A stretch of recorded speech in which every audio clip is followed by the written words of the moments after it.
Hey guys, we've already looked at how the life sentence would work for Darrell Brooks in his case and some of the quirks around that. But with the sentencing hearing coming up early next week, I thought it would pay to look at a summary of all the charges he's got, all the convictions he's got, the potential punishments for those, and how the judge will have to implement the rules to get to the final sentencing that he's going to have.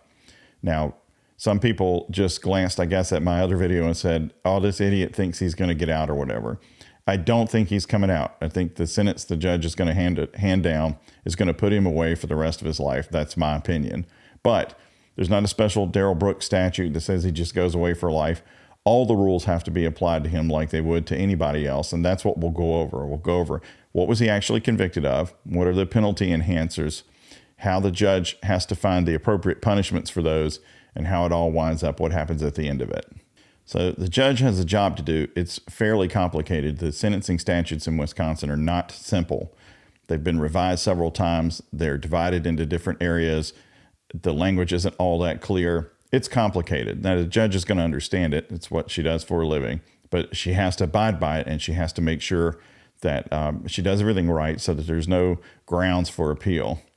So the judge is going to sentence on each and every charge. There's no, well, that's it. He got a life sentence on this, and I don't find him eligible for release. So let's all get on out of here and take an early day because we don't have to deal with the rest of these charges. He has to be sentenced on all the charges, and there are 76 of them. So before we get into them, let's look at a couple things to keep in mind as you move through it. For many of the charges, and I'll show it on the summary when we get to that, he was charged with a penalty enhancer for using a deadly weapon. Under the statute, that provides you can have an additional 5 years of jail time for using a deadly weapon. That's the enhancement of the penalty. It doesn't say other things. That's what it says. It's pretty simple there. Also, there was a question that come up about, well, he's going to get consecutive sentences, bro, so you don't even have to worry about the life sentences. That's maybe true. It's up to the judge, though. So the statute says the judge decides whether the sentences will be concurrent or consecutive. The presumption under the law is if there is jail time that it would be concurrent and not consecutive. The judge will have to issue findings to show why it would be consecutive. Will she have consecutive sentences? Yeah, probably. But the point is, it's a decision that she makes, and it's a decision that she will have to explain her reasons so that if he were going to appeal, there would be some basis for a court of appeals to assess whether she did the right thing or not. If they are consecutive, and some of the sentences, and you'll see that for some of the crimes, this would be the case, there's a component of jail time and a component of parole or extended release. Well, if you get several of those, you got to do all the jail time first if they're consecutive before you get into the release period. So that's bad news for him. But, there's no getting off easy because the sentence is split on the first crime and then not, and, you don't have to start serving the second one until you're finished with the release on the first. It does not work that way. You'd have to do all the jail time first. So let's go over the penalty schedule generally for the felonies in Wisconsin. All right, for Class A felony, it says life imprisonment. If you watched the last video and you actually had the volume on, then you know that life imprisonment does not mean you just go to prison for life. There are things that have to be explained under that, and it may not be life at all. And that's going to be true for these other classes of felonies as well. Class B felony, however, imprisonment not to exceed 60 years. For a C felony, it's 40. A D is 25 years. E is 15 years. F is 12 and a half years. G is 10. H is 6. And I is 3. So those are the nominal penalties that would be meted out for maximum penalties, right? The judge doesn't have to sentence all the way up to that level, but those are the maximum penalties that could occur for each one of these class of felonies. And when we get to the summary, you'll see which felony classes all his crimes came under, the different ones. So for sentences that are not life sentences, the judge has to give a bifurcated sentence. And that means a component that is prison and a component that is some kind of release, like extended release. And the statute provides that extended supervision must be 25% of the time that is sentenced to prison. So a minimum of the sentence has to be 25% on some kind of release. And that the minimum amount of jail time the judge gives is 1 year. Now, the penalty enhancer that I talked about, if it applies to a particular crime, that gets added on. That extends the whole thing. So that's bad news. Now, when the judge gives down a bifurcated sentence, again, it can be consecutive, it can be concurrent or whatever. The judge has to explain to the person the nature of that. You'll spend this much time in prison. You'll spend this much time out on release, that sort of thing. The statute also says that if you're going to jail for more than a year, you will be put into custody of the Wisconsin state prisons. So basically, on this bifurcated sentence, to cut a long story short, the original potential imprisonment terms I showed you for all the classes of felonies other than the life sentence, those are going to be reduced in terms of how much time you spend in prison due to the fact that some of it has to be on extended release. But again, these sentences can be stacked by the judge in this case. It's not like he's going to be coming out anytime soon. Now let's look at what his potential penalties are under the Darrell Brooks Sentencing Scorecard Summary. He has 6 convictions for first-degree intentional homicide. That's a Class A felony, which provides for a potential of life in prison. Life in prison in Wisconsin means a minimum of 20 years before you can have extended release. The judge can set a longer time for that, say 30 years, 40 years, whatever. Or the judge can, under the statute, say you are never eligible to come out. You cannot have any kind of release at all. So it is a potential full life penalty. It also was committed with the modifier of using a dangerous weapon. So there's an extra 5 years there. In my opinion, my guess is she's going to give him life without the chance to come out. And so it really doesn't make a difference about the modifier, but there it is. So if she were, say, giving him the minimum of 20, then it'd be 25. But I don't think that's what's going to happen. 6 counts of that. He also has 6 counts of death by hit and run. That's a Class D felony, maximum prison time. Maximum is 25 years. Then he had 61 counts of first-degree recklessly endangering safety. That's an F-class felony, 12.5 years. It was also modified through the use of a dangerous weapon, and because of the length of the underlying felony, the adder is 5 years, so pretty serious. 2 charges and convictions of bail jumping, felony level. That's a Class H felony, 6 years potential. And a misdemeanor battery, that is 3/4 of a year, so 9 months is the potential there, and had a modifier for domestic abuse, but I don't think that changes what his sentence can be. So these are all the things that he's facing. I've got also a detailed listing of this that I'll post on the community page along with this so you can look at it. And if you want to add up all the years yourself, you can. That's up to you. I know some people have put some totals out there of what the actual total could be. It just depends on how you calculate all these things. All right, so those are the punishments that Darrell Brooks is facing. The judge is going to weigh all that. Let's get into a little bit more detail about how she handles that in the hearing. The judge has to give reasons for what she's doing with the sentencing. The judge has to explain that. The case law requires that. You just don't come in there and go, bam, 38 years and say nothing else, because that gives the Court of Appeals absolutely no ability to assess whether this was an excessive punishment or not, or reasonable or whatever. So she has to explain herself, which she will do. She doesn't have to write a novel about it, but she has to give her reasons. I tried to show some clips of judges doing that in a prior video, so you can look at that if you want to. She has to consider 3 things when she's evaluating what the sentences should be. The gravity of the crime, which obviously in this case was horrific. The character, which is terrible for Brooks, and rehabilitation needs that he might have. Maybe he has some of those, and that's a factor. But he does have terrible character. And the needs of the community, the safety of the community.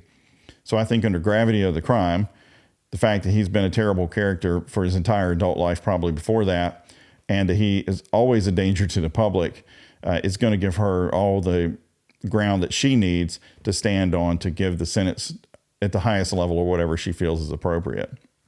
She can't come into the hearing with a made-up mind. So if she were to walk in and go, everybody can say whatever they want, I already know what I'm doing, so I'm just going to be over here surfing the web while you guys blab on with your statutory required ability to talk, and then I'll let you know how this is coming down. She can't do that, even if she privately knows what she's going to do. She's not going to be stupid enough to do that.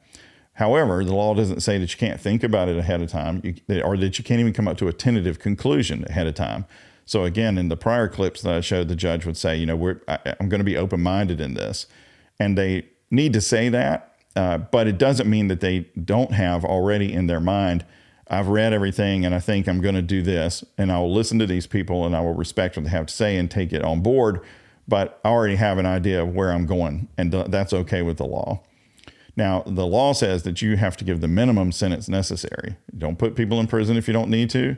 Don't put them in prison any longer than you need to. That's the mental framework that the judge is supposed to use. And then she uses the factors and information she has to overcome that if she wants to put them in prison for a long time under the 3 factors already discussed. So let's look at also just some of the factors that a judge may or is allowed to assess in determining what a sentence can be. All right, I think I'm going to read off a list here that Darrell Brooks checks off many of these. Past record of criminal offenses the judge can consider. A history of undesirable behavior patterns. Yeah. His personality, character, and social traits. Okay. The results of a pre-sentence investigation. Now, that's what I mentioned before, that somebody from the Department of Correction can go out and do an investigation to find out a lot of these things for the judge. Doesn't work for the DA or the defense. Report it back to the judge. And in theory, the judge is encouraged to do that by the courts and not required by the law. ABA guidelines say, however, the judge should do it unless the judge makes a finding that they already have the information they need and the defendant doesn't care. And maybe that happened. I was out of town when some of this was said. I would be kind of surprised if she didn't have this done, but it is not a fast requirement, especially if he says, no, I don't think we need it either. And plus, if she's going to let everybody talk in the hearing, that obviates some of it as well. The vicious or aggravated nature of the crime. Okay, this was terrible. The degree of his culpability. Regardless of what he thinks, he's the only one responsible for it. How about this one? His demeanor at trial. You think that's encouraging the judge to go light on him or heavier on him? His age, educational background, and employment record. Well, he's old enough to know better. His educational background is high enough to understand, and his employment record is deplorable. His remorse and repentance and cooperativeness. I think on a scale to 0 to 10, 0 for him on that. His need for rehabilitative control and the rights of the public. He's a danger to the public. There is no doubt about that. Some other facts that can be considered depending on different circumstances. The effect of the crime on the victim, potentially. A victim statement under some circumstances. Sometimes a juvenile record. Some other types of crimes. Did he give false testimony at trial, but he didn't testify? That sort of thing. Here are things the judge should not consider. That he exercised his constitutional rights, such as a right to trial, or his privilege against self-incrimination, or the right to present a defense. So the fact that he goes to trial instead of pleading out and tries to defend himself is not a reason for the judge to increase his sentence. We all can agree with that, I think. Beliefs and associations protected by the First Amendment, unless a reliable connection is established between his criminal conduct and those beliefs. I don't think that's relevant here. His refusal to admit guilt is not supposed to be used as a reason to increase his penalty, although remorse can be used as a mitigating factor. So that's interesting. But the mere fact that he would not say, I did this, is not a reason to give him a greater sentence than if he just stands silent. I mean, that's consistent with the Constitution. Amount of credit that will be due for pretrial confinement is probably going to be irrelevant in this case. So those are things in particular the judge can look at and think about. The judge then must allow the victims to make statements if they want to. The judge has to inquire of the DA whether the DA has done what the statute requires to notify victims of this process. The Wisconsin Constitution actually mandates that victims be allowed to speak on their own behalf in court and give a statement at time of sentencing. So go Wisconsin, that's actually in their Constitution. The district attorney will speak and the defendant will speak because the DA is going to have some recommendation for sentence. The defendant will speak and maybe he'll have a recommendation for his own sentence. And also he can say whatever he thinks that he needs the judge to consider on his behalf that would be mitigating factors. Now, during his attempt to delay this hearing, he said he wanted to call 20 people from around the country to speak on his behalf. So she's going to allow him to call the 20 if they actually exist. And she's not going to delay it just because they're in some obscure location that he's inventing in his imagination. They can come by Zoom. Probably some of them, if they really exist, have outstanding warrants and would want to do that Zoom from some kind of burner phone anyway. And I doubt they want to be themselves in a courthouse if they're actually close associates of his. But potentially, and perhaps surprisingly, someone could show up and testify on his behalf of his character or whatever. But he may have some friends or people who feel sorry for him. And if it's relevant to the sentence, the judge can allow them to speak. They don't have the same rights that a victim does. So then when the sentencing boom is lowered on this dude, which I think is going to be, you're gone, you're never coming out again, goodbye, whether that's life sentences with no chance to be released or consecutive sentences or some combination of those things, he's going away. They're going to throw away the key and he's going to be behind bars. Now, the judge then has to tell him and personally inform him, the statute requires, of his right to seek post-conviction relief. And post-conviction relief could be a plea to the court for some kind of motion at the court level. It can also be just going ahead and saying, I want to appeal. So you can file your intent to seek post-conviction relief after you know about these rights. Brooks may have already done that because we know he's been sending letters to the court saying he wants to appeal. If he has done that and done it the correct way, it'll be treated as having occurred at the time of sentencing because that helps him for deadline purposes. Then he has a certain period of time to file his appeal. He can, if he wants, have a state-appointed attorney to do the appeal for him. And he's got 20 days to turn that form in after it's over. He's not really so much of a form guy. He's always wanting to mark something out, but that's what the rules are. So he can also ask, while he's appealing, to be let out on bond. But I'm not going to bother to go over the statute for that because that's not going to happen. There's no chance that's going to happen. But it could be appropriate in someone else's case. Remember, this isn't a Darrell Brooks statute. These are rules that apply to everybody.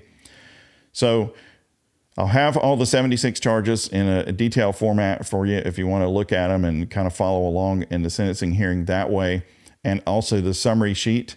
So now you know kind of what the statute provides for the judge, the decisions she has to make on life imprisonment, release, yes or no, consecutive or concurrent, the modifiers, the factors she has to consider for the years and whether she makes things consecutive or concurrent and how much time for each, and just maybe a little bit how complicated it is, her job is. But she will do her job and the victims will have a chance to speak. He has to be there by law in some capacity. Of course, he may be in the other room muted, depending on what his behavior is, but he has to be there. She's going to consider all this information. She's going to make a record of what her reasons are, and then she's going to lower the boom and tell him what his sentence is. And then he's going to be told, not asked, to exit on out of the courtroom to his new residence, and that's where he'll be for the rest of the time that he's breathing. Thanks.